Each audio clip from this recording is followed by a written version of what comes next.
દયા કરીને દામોદરજી પ્રેમાનંદ નાથ વહાલા પ્રેમાનંદ નાથ મુજને સદા રાખજો પાસ મુજને સદા રાખજો પાસ મુજરો લેજો રે મહારાજ મુજરો લેજો રે મહારાજ.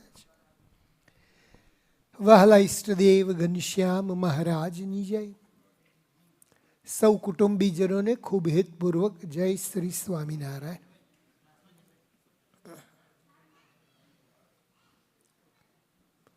પાતુમ ધર્મમ ધર્મમુત્ખનયિતુમ શ્રી ભક્તિ ધર્માજતો જાતાયોત્તર કૌશલેષુ દયયા સર્વેશ્વરે શાય ચ તૃપ્તિમ વાક્ય સુધાર સૈર્વિદધતે નૈજોર્નિજા નામૃહુ તસ્મૈ શ્રી હરિયે નમોસ્તુ સહજા નંદાય સદ વર્ણીને.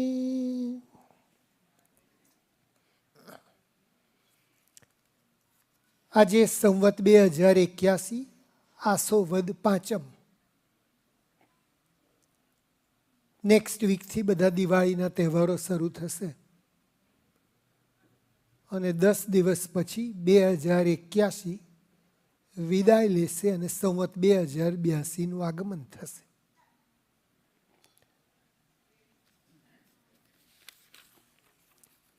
પૂર્વનું પુણ્ય ઉદય થયું જ્યારે પૂર્વનું પુણ્ય ઉદય થયું જ્યારે સ્વામિનારાયણ મળ્યા રે ત્યારે સ્વામિનારાયણ મળ્યા રે ત્યારે આજ સખી આનંદની હેલી હરિમુખ જોઈને હું થઈ છું રે ઘેલી હરિમુખ જોઈને હું થઈ છું રે ઘેલી.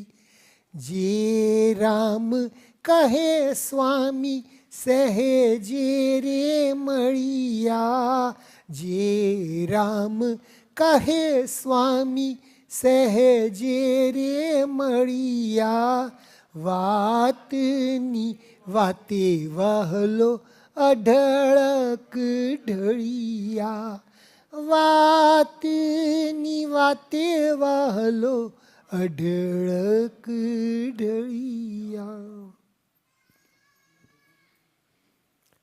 પૂર્વનું પુણ્ય ઉદય થયું ત્યારે સ્વામિનારાયણ ભગવાન મળ્યા. કોને મળ્યા? આપણને મળ્યા. અનેક જન્મોના આપણા સુકૃત ઉદય થયા ત્યારે આ ઘનશ્યામ મહારાજની સન્મુખ આપણને બેસવાનો અવસર મળ્યો. અનેક જન્મના સુકૃત ઉદય થયા ત્યારે આપણે અહીંયા બેઠા છીએ. અને જયરામ બ્રહ્મચારી કહે છે કે સ્વામી સહેજે મળ્યા. એના માટે કોઈ એવું તપ કરવા નથી પડ્યા કે ઘર બહાર છોડીને જંગલમાં જઈ અને ભગવાનનું ધ્યાન કરવું પડ્યું એવું નથી. સહેજે મળી ગયા તો.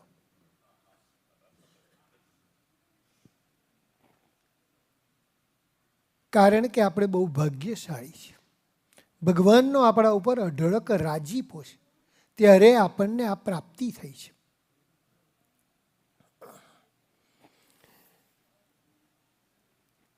શિક્ષાપત્રીમાં લખ્યું કે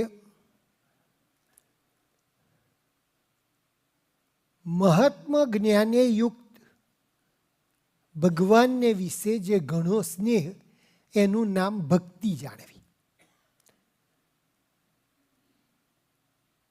ભગવાનને વિશે મહત્મ જ્ઞાન. હવે જ્યાં જ્યાં આપણે ભક્તિ શબ્દ આવે છે ત્યાં એના ઉપર ભાર મૂકવામાં આવે છે મહિમાએ સહિતની ભક્તિ, મહાત્મ જ્ઞાને સહિતની ભક્તિ. આપણે અનેક વાર આ વચનામૃતને રેફરન્સમાં લઈએ છીએ. ગઢડા પ્રથમ પ્રકરણનું 54મું વચનામૃત. જ્યારે મુક્તાનંદ સ્વામી મહારાજને પ્રશ્ન પૂછે છે કે હે મહારાજ, જીવને ભગવત ધર્મનું પોષણ કઈ રીતે થાય છે અને જીવને મોક્ષનું દ્વાર ઉઘાડું કેમ થાય છે? અને ત્યારે મહારાજ કહે છે કે ધર્મ, જ્ઞાન, વૈરાગ્ય અને મહાત્મ જ્ઞાને યુક્ત ભક્તિ, તેણે રહિત એવા જે એકાંતિક સાધુ, તેના પ્રસંગ થકી જ ભગવત ધર્મનું પોષણ થાય છે અને જીવને મોક્ષનું દ્વાર ઉઘાડું થાય છે. એટલે જ્યાં જ્યાં ભક્તિ આવે ત્યાં ઇમ્પોર્ટન્સ આવે છે મહાત્મ જ્ઞાને યુક્ત ભક્તિનો. હમણાં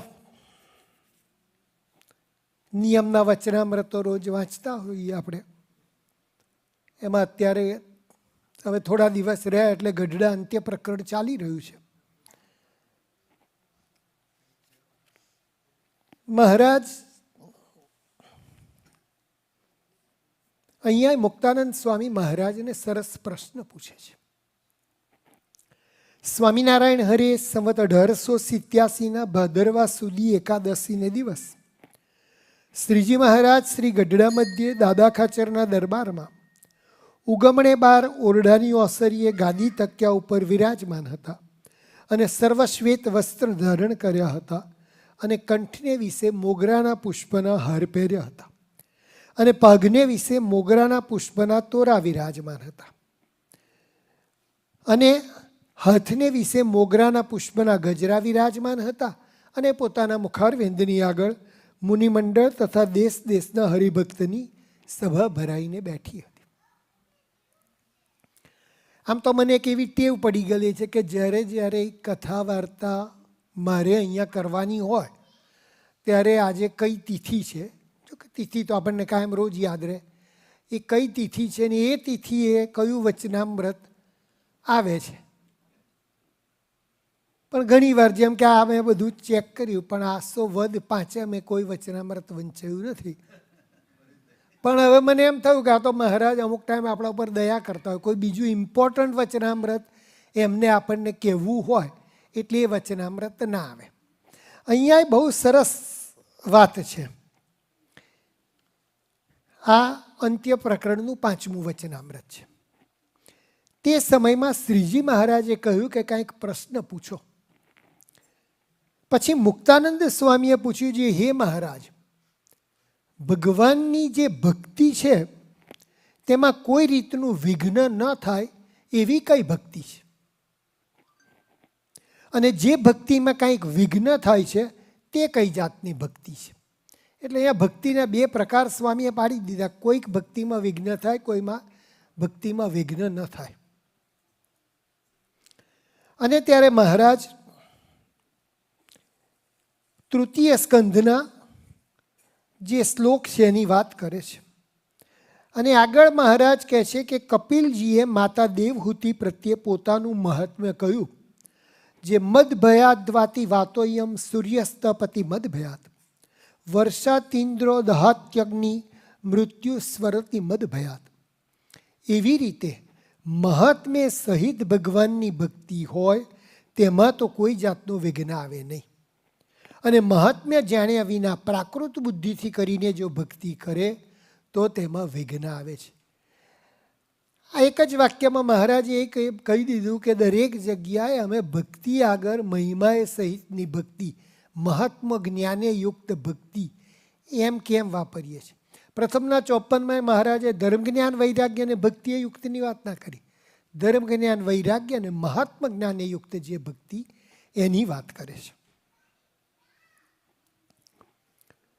પછી વળી મુક્તાનંદ સ્વામીએ પૂછ્યું, જે મહાત્મ્યયુક્ત ભક્તિ આવ્યાનું શું સાધન છે?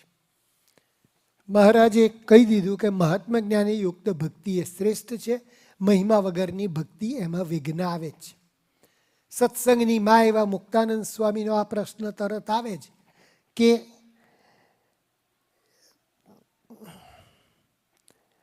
એ મહાત્માયુક્ત ભક્તિ આવ્યાનું શું સાધન છે?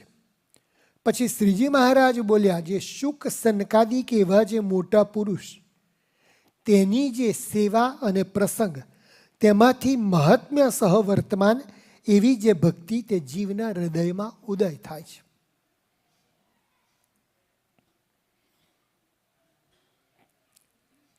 એટલે જે એવા મોટા પુરુષ અહીંયા આપણા માટે સુખ સનકાદિકના બદલે આપણે તો ગોપાળાનંદ સ્વામી, મુક્તાનંદ સ્વામી, બ્રહ્માનંદ સ્વામી એમને યાદ કરીએ. એવા જે મોટા પુરુષ તેમની જે સેવા અને પ્રસંગ તેમાંથી મહાત્મ્ય સહ વર્તમાન એવી જે ભક્તિ તે જીવના હૃદયમાં ઉદય થાય છે.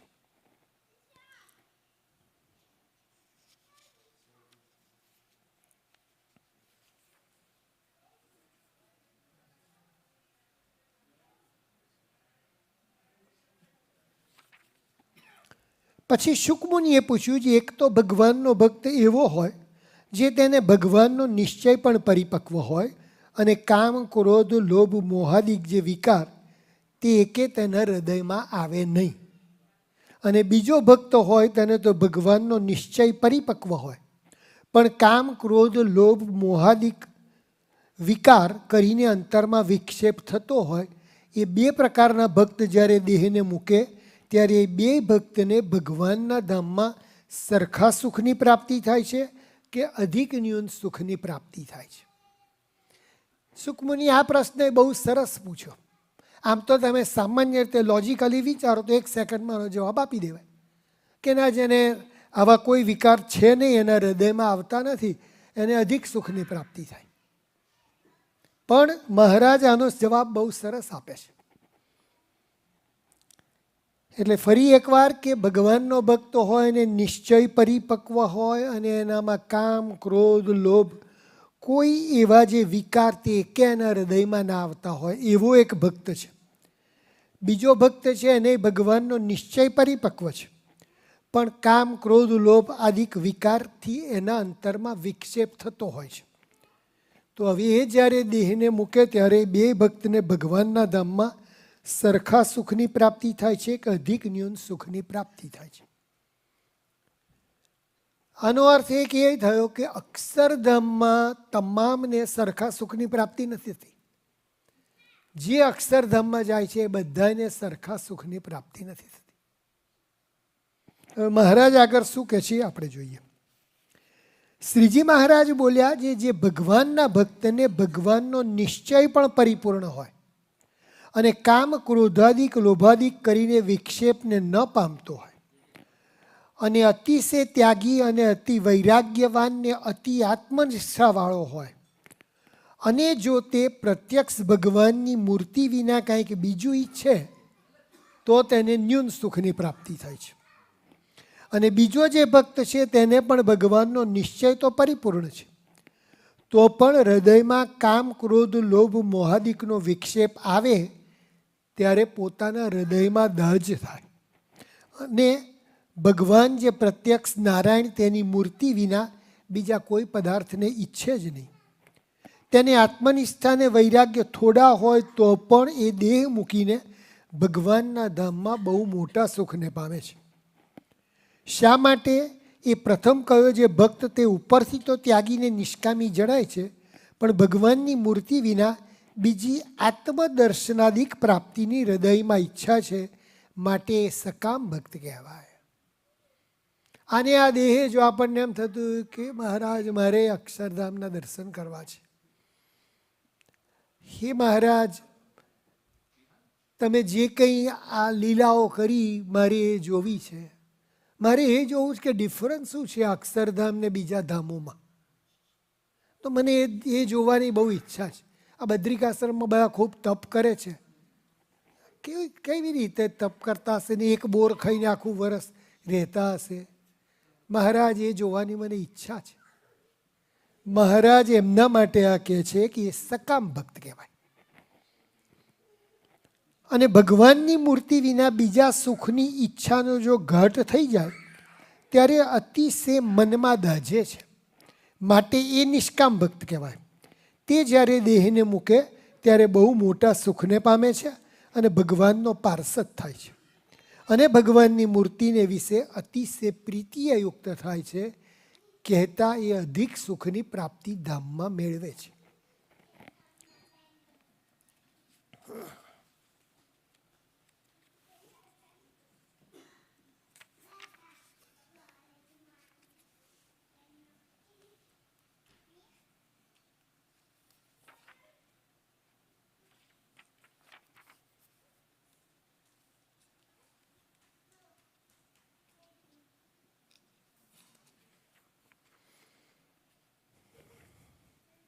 આપણે ગઢડા અંત્ય પ્રકરણનું 5મું વચનામૃત જોયું.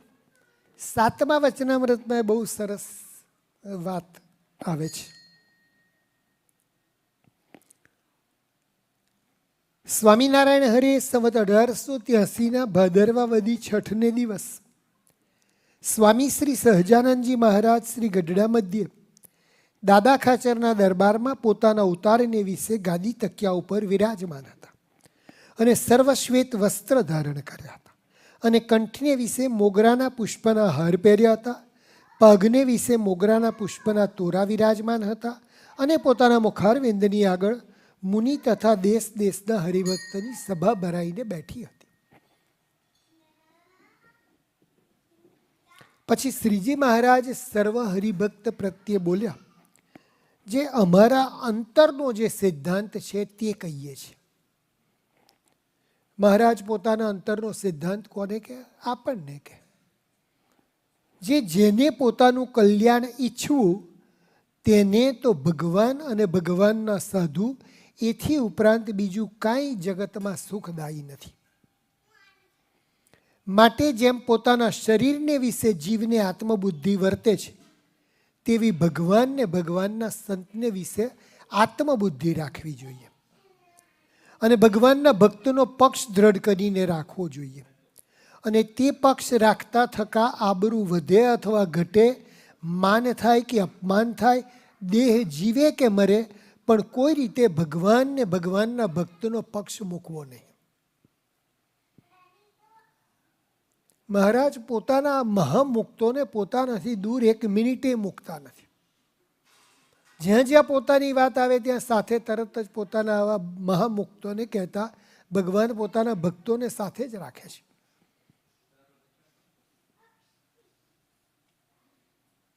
અને ભગવાનના ભક્તોનો અભાવ આવવા દેવો નહીં. અને ભગવાનના ભક્ત જેવા દેહ ને દેહના સગા સંબંધીને વહાલા રાખવા નહીં. એવી રીતે જે હરિભક્ત વર્તે તેને આત્મનિષ્ઠ એવા જે કામ ક્રોધાદિક શત્રુ તે પણ પરાભવ કરી શકતા નથી. ભગવાન ને ભગવાનના ભક્તને વિશે આત્મબુદ્ધિ રાખે એના માથે કોઈ વિઘ્ન જ નથી. અને જે ભગવાનનું બ્રહ્મપુર ધામ છે તેને વિશે ભગવાન સદાય સાકાર મૂર્તિમાન વિરાજમાન રહે છે અને ભગવાનના ભક્ત પણ એ ભગવાનના ધામમાં મૂર્તિમાન થકા ભગવાનની સેવાને વિશે રહે છે. તે ભગવાનનો જેને પ્રત્યક્ષ પ્રમાણે દ્રઢ આશરો હોય તેણે મનમાં એવી બીક ન રાખવી જે હું રખે મરીને ભૂતપ્રેત થઉં કે રખે ઇન્દ્રલોકને જ પામું કે રખે બ્રહ્મલોકને જ પામું. એવી આશંકા મનમાં રાખવી નહીં. કેમ જે એવો ભગવાનનો ભક્ત હોય તે તો ભગવાનના ધામને જ પામે, પણ ભગવાન વચમાં કાંઈ તેને રહેવા દે નહીં. ભગવાનને ભગવાનના ભક્તનો પક્ષ રાખનારને કેટલી મોટી પ્રાપ્તિ મહારાજ આપે છે કે એમ તો અક્ષરધામ જ મળવાનું છે. સિદ્ધિઓ એને કંઈ આડી નથી આવવાની. સિદ્ધિઓ તો અહીંયા આ લોકમાં આવે છે એ બધી સિદ્ધિઓ છે. આવો ભગવાનને ભગવાનના ભક્તનો પક્ષ રાખ્યો હશે એમના વિશે જ્યારે આત્મબુદ્ધિ હશે, અને આત્મબુદ્ધિ મહારાજે સરસ સમજાવી મધ્યના 54મા વચનામૃતમાં. એ આત્મબુદ્ધિ આપણે પહેલાં જોઈ લઈએ.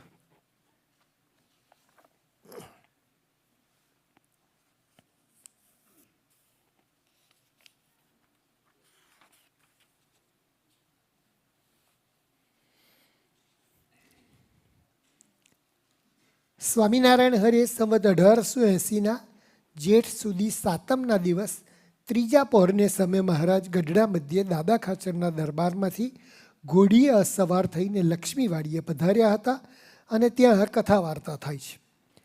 એટલે શ્રીજી મહારાજે મુનિ પ્રત્યે પ્રશ્ન પૂછ્યો જે એકાદશ સ્કંદના 12મા અધ્યાય ધૌ પ્રત્યે કહ્યું જે અષ્ટાંગ યોગ, સાંખ્ય યોગ, ત્યાગ, તીર્થ, વ્રત, યજ્ઞ અને દાનાદિક તેણે કરીને હું તેવો વશ થતો નથી જેવો સત્સંગે કરીને વશ થઉં છું એમ ભગવાને કહ્યું છે.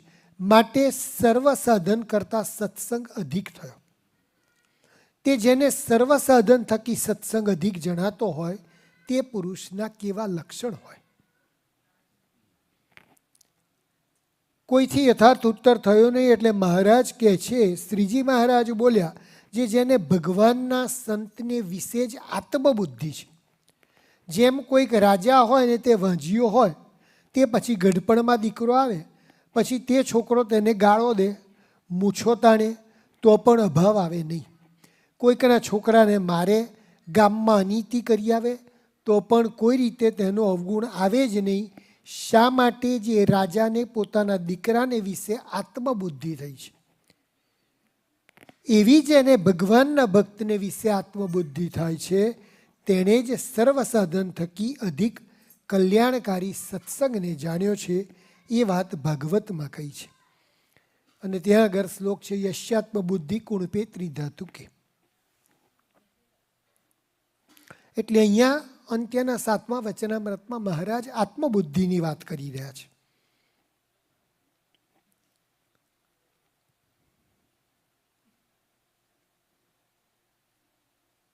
અને એ જે ભક્તજન હોય તેને પણ પોતાનું જે મન છે તેને પરમેશ્વરના ચરણારવિંદને વિશે દ્રઢ કરીને રાખવું. જેમ વજ્રની પૃથ્વી હોય તેમાં વજ્રની ખીલી ચોડી હોય તો કોઈ રીતે ઉખડે નહીં, તેમ ભગવાનના ચરણારવિંદને વિશે પોતાના મનને દ્રઢ રાખવું. અને એવી રીતે જે ભગવાનના ચરણારવિંદને વિશે પોતાના મનને રાખે તેને મરીને ભગવાનના ધામમાં જવું એમ નથી. એ તો છતે દેહ જ ભગવાનના ધામને પામી રહ્યો છે. મરીને જ ધામમાં જવું ને મરીને જ સિદ્ધિઓ આડી આવે એવું નથી. એ તો છતે દેહ ધામમાં જ. જેને ભગવાન ને ભગવાનના ભક્તના વિશે આત્મબુદ્ધિ છે એ ભગવાનના ધામને પામી જ ચૂક્યો છે. એમ વાર્તા કરી જય સચ્ચિદાનંદ કહીને સર્વસભાને ઉઠવાની આજ્ઞા કરી.